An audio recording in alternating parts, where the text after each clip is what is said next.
So there's a final important bit of math that we have to learn how to do, and that's how to isolate a variable.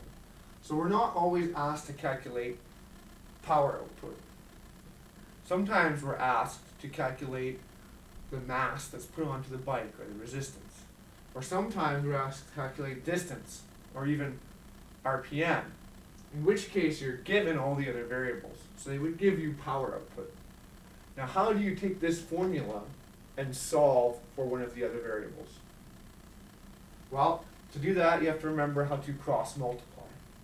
So let's take a look at this example, and assuming we want to know the mass on the bike, the way I would do it is write out the original formula and then circle the one that you'd like to get. Now we have to multiply both sides of the equation to cancel out all the other variables on the right.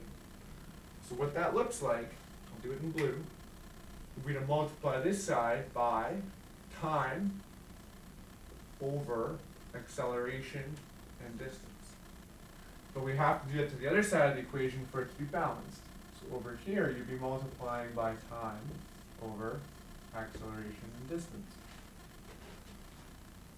On the right hand side, these variables are now going to cancel each other out. We're left with mass. On the other side, we can simplify our equation down to time multiplied by power output divided by acceleration times distance is equal to mass. Now as you can see, distance has three variables. So sometimes we're asked to solve for revolutions per minute, or cadence. The operation is the same, it just is a little bit bigger. So let's write our original equation. Power output is equal to mass times acceleration times 6 meters times cadence, or RPM, times time in minutes divided by time in seconds. So if we are given all the variables except for RPM, we can solve for it.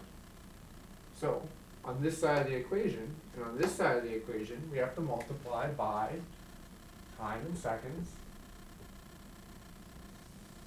divided mass times acceleration times the diameter of the wheel times time in minutes.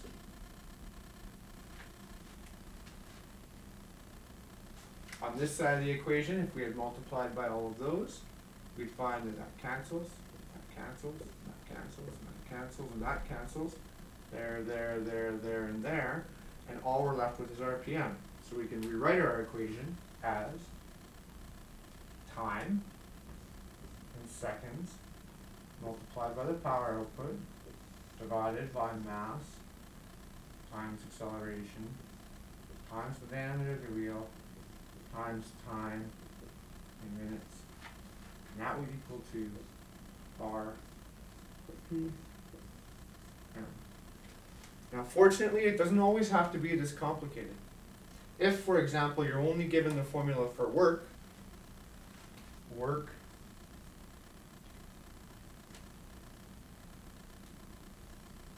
is equal to force times distance, and you are asked for force, well, if you have work and you have distance, you can rearrange for force.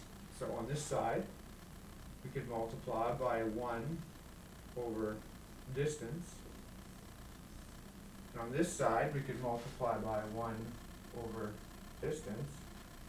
And we're left with the formula of work divided by distance is equal to force. So this is, again, is something you have to practice with. And a good way to practice is to take an equation, just like this one, where you know all the variables. You've already solved all the correct numbers, so you have the answers. Erase one of them. So now we don't know what mass is. and we solve for mass.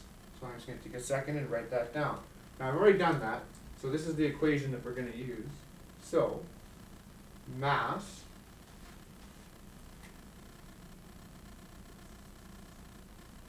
is going to equal to time in seconds times our power output